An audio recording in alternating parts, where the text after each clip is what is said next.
मुस्तनसर हुसैन तारड़ साहब फरमाते हैं कि मैं जब कभी फिरदौस मार्केट के नवाह में वाक़ कब्रिस्तान में अपने वालदैन और छोटे भाई ज़ुबैर की कब्र पर फातिहा पढ़ने जाता हूँ तो करीब ही अवामी अदाकार इलाउद्दीन मदफन है और उस पर कोई फूल नहीं चढ़ाता।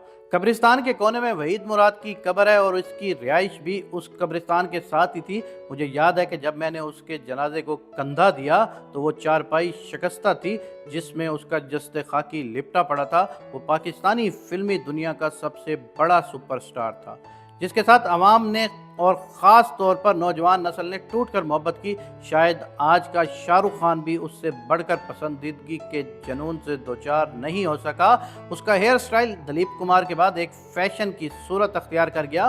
पिछले बरस हालैंड में एक ऐसे पाकिस्तानी से मुलाकात हुई जो हेयर स्टाइल के अलावा वहीद मुराद के अंदाज अभी तक अपनाए हुए था कि जिन ज़मानों में वो पाकिस्तान से यूरोप की जानिब गया था उन दिनों यहाँ वहीद मुराद का राज था। उसका लिबास उसके ज़ौक़े जमाल की गवाही देता और जिस तौर पर वो किसी गाने की फिल्म बंदी लापरवाह अंदाज में करता था किसी और हीरो के नसीब में वैसा दिलेराना अंदाज ना हुआ। आहिस्ता आहिस्ता दबे पांव गुमनामी की तारीकी चली आई और वो पसे मंज़र में जाने लगा और वो इस दुख को बर्दाश्त न कर सका।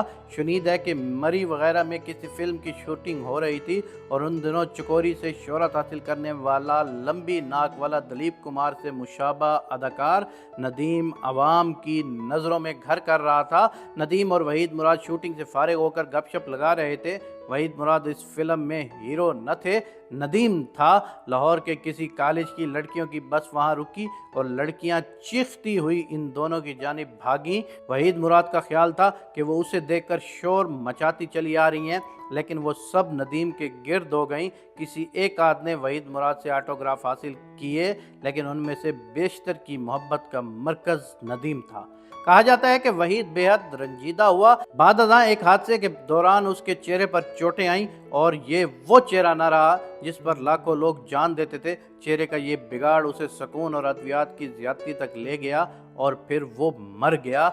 ये सिर्फ शोहरत की बेवफाई थी जिसने उसे मार डाला। एक ज़माना था जब मज़हर शाह पंजाबी फिल्मों में एक विलन के तौर पर नुमायाँ हुआ और उसकी शख्सियत की घुन गरज ऐसी थी कि उसके सामने फिल्म का हीरो भी बेकार हो जाता। वो पहला शख्स था कि जिसने पंजाबी फिल्मों में एक नारा बड़क को रवाज दिया। बाद में सुल्तान राय ने उसके अंदाज को अपनाकर बढ़ा चढ़ाकर शोहरत कमाई। अक्सर ये होता था कि वो उस सिनेमा हॉल में अपने दोस्तों के हमरा चला जाता जहां उसकी कोई फिल्म की नुमाइश होती। इंटरवल के दौरान वो अपनी नशीद से उठकर मुंह पर मुट्ठी रखकर एक गराईदार आवाज़ लगाता तो हाल में बैठे तमाशाई दीवानावार उसके पास आकर खुद भी बड़के लगाने लगते और वो एक बादशाह की मानिंद उनके जलवे में अपने मुकालमे बोलने लगता और अवामुन्नास उस पर निछावर होने लगते। और फिर कानून कुदरत कमाल के बाद जवाल मज़हर शाह की जगह एक और विलन जलवागर हुआ जिसकी सिंधी लबो लहजे की पंजाबी और खुश शक्ली ने उन लोगों को मोल ले लिया। इन दिनों मज़हर शाह गवाल मंडी के किसी मकान के बाहर एक थड़े पर गुमनाम बैठा रहता था और बहुत कम लोग उसे पहचानते थे। शोहरत और नामवरी ने उससे मुंह मोड़ लिया।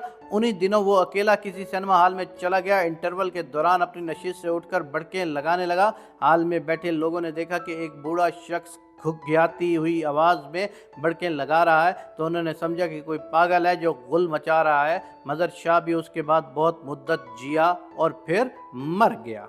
लेकिन एक इंसान क्या करे अगर एक रोज़ लाखों लोग उसकी एक झलक देखने के लिए टूट पड़ते हैं और फिर एक रोज़ कोई आंख उठाकर भी उसकी जानिब न देखे। बिलाखिर ये कब्र की मिट्टी होती है जो सबको मट्टी करके बराबर कर देती है। कब्र की मिट्टी आगाह नहीं होती कि उसमें एक शाख्स होता है या गदागर ख्वाबीदा है।